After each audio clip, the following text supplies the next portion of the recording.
Kinundina ng National Maritime Council ang panibagong insidente ng pagbangga at pag-water cannon ng China Coast Guard sa mga barko ng Pilipinas sa may Bajo de Masinloc. Ang detalye sa balitang pambansa ni Ryan Lisigas ng PTV Manila. We are doing all possible actions that we are allowed to carry out. Despite of those water cannoning, dangerous maneuver, we're still holding our ground. Nakarating na kay Pangulong Ferdinand Marcos Jr. ang panibagong insidente ng pangharas ng mga barko ng China sa mga barko ng Pilipinas sa Bajo de Masinloc kaninang umaga. Ayon kay National Maritime Council spokesperson Undersecretary Alexander Lopez, ikinabahala daw ng punong hekutibo ang insidente. The Philippines reiterates that the Bajo de Masinloc is an integral part of the Philippine territory and has indisputable sovereignty over the high tide feature and its territorial sea.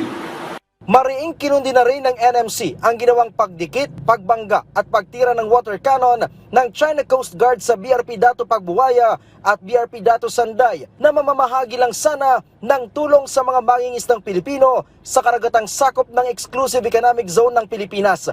Malinaw daw ito na paglabag ng China sa law of the sea.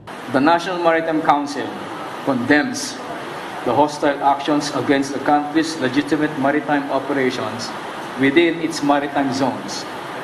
The aggressive posture of the Chinese vessels highlights a continuing pattern of aggression, coercion, and intimidation within Philippine waters.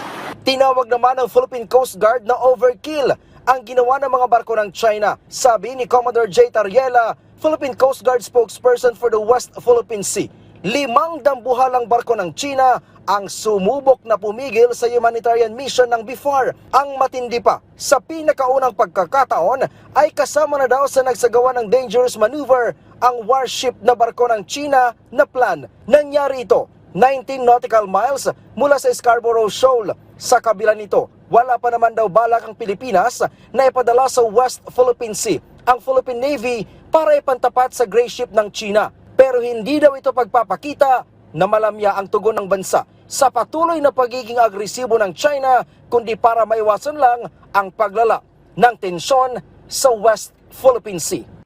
This is just a clear evidence that it is not the Philippines that aggressively deployed our vessel. The one that is aggressive here, the one that is provocative and escalating tension in Bajo de Masinloc are the Chinese Coast Guard vessels. Mula sa PTV, Ryan Lisigas para sa Balitang Pambansa.